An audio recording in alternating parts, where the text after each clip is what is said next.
Dr. Alex Loyd, and welcome to the Spiritual Laws of Nature. And today, actually, we're starting the top 10 spiritual laws of nature of all time. And today is number 1. Now, these aren't in any certain order. I mean, this isn't the number 1 most popular. These are the 10 most popular. And any one of these, I believe, can change your life dramatically. And we've had stories of that for a number of years. I'd been doing a podcast, call-in show, radio show. It was live, and you could listen to it on recording on a podcast. The last time we checked, we'd have about 10,000 people listening to those recordings. Of course, that varies from week to week, month to month. But all during the 15 years, we're getting feedback from people. Ones they don't like, ones they do like. I did this, and here's what happened in my life. And so this is the first one that we're doing in the series, the top 10 spiritual laws, okay? And today's number 1. And I entitled it, First Grade Career Day. So, unusual title. Let me kind of share where that came from and what we're talking about today. When I was finishing my PhD in psychology, one of my specialties was psychometrics, which is the construction and administration of tests, okay? And so I worked in metro schools as part of my internship. Probably worked in 15, 20, 30, maybe even 40 different schools, from kindergarten all the way up through senior high school. And saw some of the best teachers in the world, and frankly, a few of the worst teachers in the world. But it was a really great experience for me. And one of the things I enjoyed the most of that whole time was, especially in first grade, they did it with other grades too, but especially with first grade, was career day.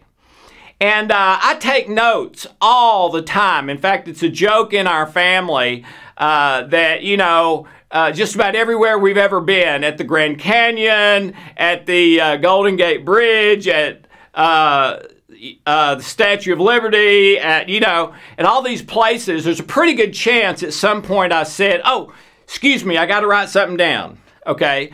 And it would be maybe the start of one of these spiritual laws. So in the first grade career day, I was always taking notes, and usually on little 3x5 cards. We've got 3x5 cards everywhere if you come to our house. But anyway, I would make sure to take 2 or 3 extra cards when I went to career day, because I almost always learned something for me. I came out of there with some insight, maybe, that I didn't have before, that helped me in my life. So I look forward to career day. And one of the interesting things I learned, took away from doing that, is that 6-year-olds sometimes have a different set of values than 30-year-olds, 40-year-olds, 50-year-olds, 60-year-olds. I mean, yeah, they're 6. There's a lot of stuff they can't do as well, but I'm not talking about that. I'm talking about basic values, basic what is right and wrong, basic what is meaningful and purposeful in life, okay? And there were many times that I would walk away from career day thinking the 6-year-olds had it right and I had it wrong. At least the way I was currently living my life. Here's what I mean. Let's say an unbelievably rich guy comes into career day, owns some big company, is worth billions of dollars and all that sort of stuff. You look around at first grade career day, and those 6-year-olds don't seem very impressed with that. Some of them are yawning. They seem kind of bored, whatever, as the guy's talking about his company and all the different divisions and, the lessons that he learned along the way becoming the great man that he, I mean, they were bored. all right? But the guys that came in, and ladies that were like firemen or policemen, or I remember one of the most popular ever was a guy who worked construction. He didn't own the construction company. He just worked construction. But he built a little something right there in front of him, had volunteers to come and hammer nails, showed them how to make concrete, you know, stuff like that. Fireman was a big hit. Told him all about fire, had his fire suit on, brought a sample of the sliding pole that he could hold at the top and they could jump on and slide down like they do in the firehouse. I think one of them brought a dog one time, the fire dog. Country music. We're in Nashville, Tennessee. A couple times a country music person would come and they'd really like that. But not because they were rich and famous. Because typically they would take out the guitar, play a song, teach them a few lines to sing along. One of them even made up a song with the 6-year-olds, passed out little tambourines and tom-toms for them to be the brass and the drum section and when to do it, and then made up a song together and sang it. And it was just wonderful, okay? And it occurred to me, and I thought back to when I was like 5, 6, 7 years old and what was valuable and meaningful to me then. And it was people. It was my mom and dad, my brothers, my friends that I went and played with after school, how I felt about myself as a person. It was about the difference between right and wrong and choosing right. It was about truth. A lie was a big thing, man. You don't lie. It was about truth. It was about fairness. Okay, we'll split this. So, okay, right there looks about half to me. Is that good? And then, you know, we get in an argument if it's not half. It's about fairness. It's about making a difference in people's lives. One guy came in and told how he helped disabled people, and he would build the ramps that went into their house, and he would build little things to go on their wheelchairs that made it easier for them to get things and have a better life. Those were the things those 6-year-olds liked and cared about, and the things that were popular. It was not money. It was not fame, at least at that time. That was about 30 years ago. This may have changed some now. But it was those basic life values that tended to be popular at first grade career day. Courage, the fireman, the policeman, talent, you know, being able to do something, play the guitar really great, way better than most other people. Those things were the things that were most meaningful and most popular. I think kids, to put it briefly, kids value value. Okay? Talk about being rich. That doesn't really have a lot of practical application to them, okay? Talk about having a candy bar and a Coke. Yeah, that probably does. Telling the truth, being a good friend, helping people when they need help. Those kind of things are what's meaningful and popular, at least 30 years ago at career day, to a 6-year-old. And I think as we get older, and here comes marriage, and here comes career, and here comes, I can drive this kind of car, or I can drive this kind of car, I can live in this kind of a house, or I could maybe live in this kind of a house. And all these things of adulthood, pain and pleasure, start to change how we see the world. They start to change our basic values away from the values of 6th grade career day. Jim Valvano was a basketball coach at North Carolina State University. Won the national championship one year. Pretty well known all over the world in the area of basketball. And he contracted cancer and died at a way too early age. And ESPN partnered with him to create the Valvano Foundation, I believe, for cancer, the ESPN Valvano Jimmy V Cancer Foundation. And shortly before he died, at the sort of the kickoff of that, he got up on a stage and I guess spoke for the last time. Every year when it gets around to kind of the anniversary of his death, ESPN will replay that. And I watched that again this year. I hadn't watched it in several years, and it was really, really wonderful. Jim Valvano said that he talked about a great day. He said, I don't have any time to waste anymore. I don't have much of it, so I don't have any time to waste. And he said, what's a great day? A great day to me is if you laugh a little bit, not at someone else's expense, but just laugh. Something funny, something humorous. You touches your heart, lightens your spirit, makes you laugh, full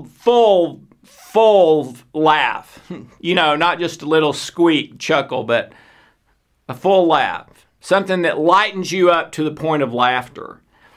Something that touches you to the point of tears. Talking with a friend who's going through a hard time. Listening to an incredible piece of music.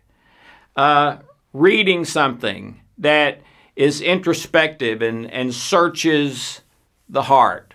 Or being just introspective with yourself and thinking about who you are and things that maybe you need to make right in your life and people who loved you so much that helped you get to where you are. To be moved to tears every day. And then number 3, to learn something. So every day, laugh a little, cry, be touched a little, and learn something. And he said, that's a great day.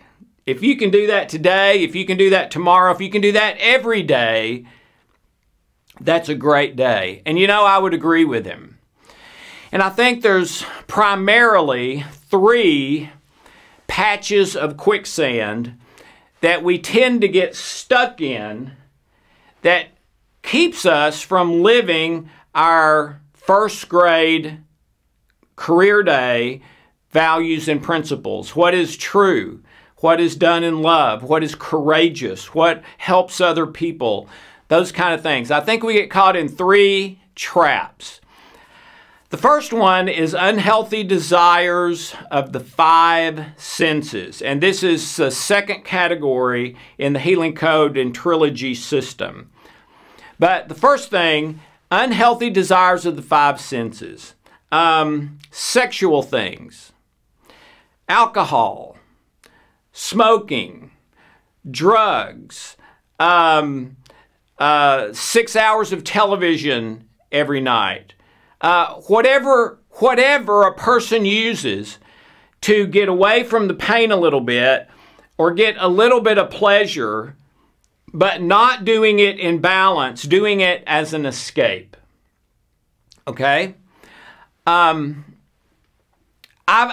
Probably of the people that I've worked with over the last 30 years in counseling, therapy, and coaching, I would say easily over 90% of them were stuck in this issue. They had some addiction or habit that was holding them back from being the person that they really could be and wanted to be really long term. All right?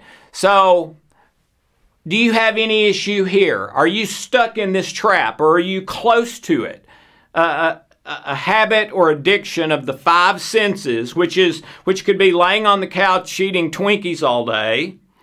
Okay, it could be food. It could be alcohol. It could be anything that feels good or that distracts you or lessens pain. Okay? So that's the first one. The second one is money and the stuff that money will buy. And sometimes money is used to buy the first trap, the drugs, the alcohol, the ice cream, whatever it is. But the second trap is money and what money will buy. I remember very distinctly being a kid and not caring about money at all. Didn't care how much my dad made or didn't make. Didn't care if someone else's house was bigger or not. It was who am I going to play with today? What are we going to do today? Yeah, I'd love a candy bar if I can have one, but, you know, not the end of the world if I don't, all right? But money was not a big deal to me. And as I've worked with kids, I worked for 10 years in ministry, and I'm primarily with kids and their parents, which went all the way down to kindergarten level and preschool. Money's not a big deal to them, okay? Now, maybe that's changed 30 years later. I hope it hadn't changed that much. So how do we, as we get to 12th grade, college, married life, career, switch from not caring about money to caring about money? Well, it's a natural switch. You got to start paying for things yourself, all right? The problem is, I think most of us take it too far, where it's not just about paying for what I have to pay for. It's about getting the big house that, let's be honest, we're probably not going to be any more happy in that house than we are in this house. And maybe also for a status thing to be in that house versus this house. It means I'm a better person. I don't just have a bigger house. I'm a better person in the eyes of a lot of people. So, number one, unhealthy desires of the five senses. Number two, unhealthy desires related to money and stuff that money will buy, which some people believe money will buy security. It won't. Anything can happen tomorrow, all right? And then number three, I call unhealthy prideful desires. Now, I don't mean the kind of proud, you know, when I was in high school, our mascot was the Mustang, the horse. So I'm not talking about we've got Mustang pride. No, that's fine, okay? That's just, you know, we're proud to be at this school with these friends, you know, blah, blah, blah, all right? No, this is the kind of pride that is what I call business deal love instead of real love. I love you as long as it's getting me what I need and everything's working out based on what I want and don't want in my life. That's how I love you. But if you start to keep me from getting my needs or having painful things happen that I don't want to have happen, then my love for you may be off. So in other words, our relationship is all about me. Our relationship is about getting me what I want and for you to think highly of me. All right? Rather than what? Rather than just the truth. Rather than just being who I am, warts and all, and interacting with you in truth and love and letting the chips fall where they may. And I'm okay with wherever they fall. And sometimes there might be something painful. Hey, I'll deal with it in as positive, love-based way as I can. Okay? And I'll never do it right, but I'll get back up on the horse and try to do it again. So those are the three traps to me that we get in. Desires of the five senses that get us into negative habits and addictions. Unhealthy desires related to money and what it'll buy, thinking that basically I can buy the life I want.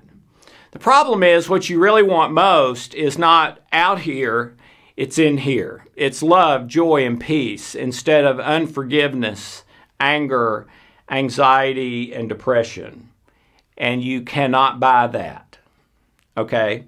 So putting your priority on money when it can't purchase what you need most may in the long term be a bad investment, okay? And I'm not talking about being smart with money. I'm talking about money becoming your God, drink becoming your God, food becoming your God, where it's controlling you, not the other way around. It's interesting to me that perception, so many times, our perception can be wrong. The latest research says that about 50% of what we believe happened in our life when we remember a memory. About 50% of that is in error. That 50% of what we think has happened in our life, it didn't happen that way. Now, the key part of that may be the perception of it, not the facts of it. We may remember the facts that happened, but our perception is because that happened, therefore, and the therefore is almost always in error. Okay? So be careful of your perception here of what you need to be okay. If what you need to be okay is for someone else to think well of you, then what you need most is to be okay with yourself, whether you know that or not. If what you think you need to be okay is a drink to numb yourself or food to give you pleasure, or then you're ignoring an internal problem that is the real source and the only place you can truly get what you want. And I remember being 6 years old or around that age, and you know, if we were laughing and I was with mom and dad and I was good with both of them, and I was with my brother and I was good with him, and it was a nice day and we were having fun, I had this feeling inside that was just joy with no negative at all. I mean, nothing that is dampening the moment and the issue. Most of the adults I work with now, even when they have a good day, they're hearing in the back of their head the things that are still wrong, okay? At 6 years old, I don't ever remember feeling that. It was 100% when it was right, okay? I believe we can have that as adults. It's just that we've gotten our priorities out of line. We've stepped in these quicksand traps and we're stuck in lust of the five senses, or we're stuck in money and what money will buy, or we're stuck in how other people think about me and feel about me, and that will determine how I feel about myself. Okay? So what's the solution? Well, I would recommend this week that you get out a piece of paper and put what you value most in life if this were the last day of your life or the last week of your life. All right? What do you value most? And if you can take yourself back to that 6-year-old you, what did you value most in life? Second column, is that what you're prioritizing and living? Or is it lust of the five senses, money, or how other people see me and manipulating everything to get what I want and not get what I don't want? Which place are you putting the priority? And then I would list the 3 traps. Lust, unhealthy desires of the five senses. Do I have any of those? A negative habit. Doesn't mean it's wrong. Reading books can be a bad habit because you do it to excess. Anything that takes you out of balance can be bad. A baseball bat can be used to have a great time in the backyard with your son, or to hit someone over the head and rob them. It's not so much what you do, it's why and how you do it. All right? So, when you drink, sexual issues for you, food issues for you, television issues for you, etc. Are they in balance, or are they out of balance where you're trying to fill a hole or for something to distract you so that you couldn't hear, you can't hear the cries from inside? in pain that need to be dealt with. Okay? So I would do all three of those and see, okay, do I have any issues here? Then I would give those three things to someone you love and care about that you know will be honest with you even if it hurts, and ask them, do you see any of these in my life? If you do, there is a custom trilogy process for just these issues in the trilogy package, okay? Works better on these things than anything I've ever seen. There's also one in the healing codes packages, but that's just a healing codes, and trilogy's a little more powerful. So I would do that. I would activate the vagus nerve. I would turn everything into a prayer. Every time you have one of these quicksand thoughts, you know, unhealthy desire of the five senses, turn it into a prayer. When you start thinking about money and it being your God, and I'll be happy if I can just get enough money to buy these things, or turn it into a prayer. When you start thinking about other people and what you can get from them instead of what you can do for them, turn it into a prayer. Okay? And memory engineering, another fabulous way. We're talking about memories here. So change those from negative to positive, which basically means changing the interpretation of the memory, not the facts. The facts stay the same. The interpretation is what changes. All right? I believe if more of us started living our life according to the values of first grade career day, we would become healthier, happier, our families would be doing better, you name it. So which one of the traps are you in? And will you start getting out this week? We believe we've got the tools to help you, and set that as your intention. Start praying about it. I don't want to live by the five senses or money or what other people think about me anymore. I want to live by what is meaningful and purposeful and right. All right. Thanks so much. Have a great day, and join us for number 2, Top 10 Spiritual Laws, next time. Have a great day.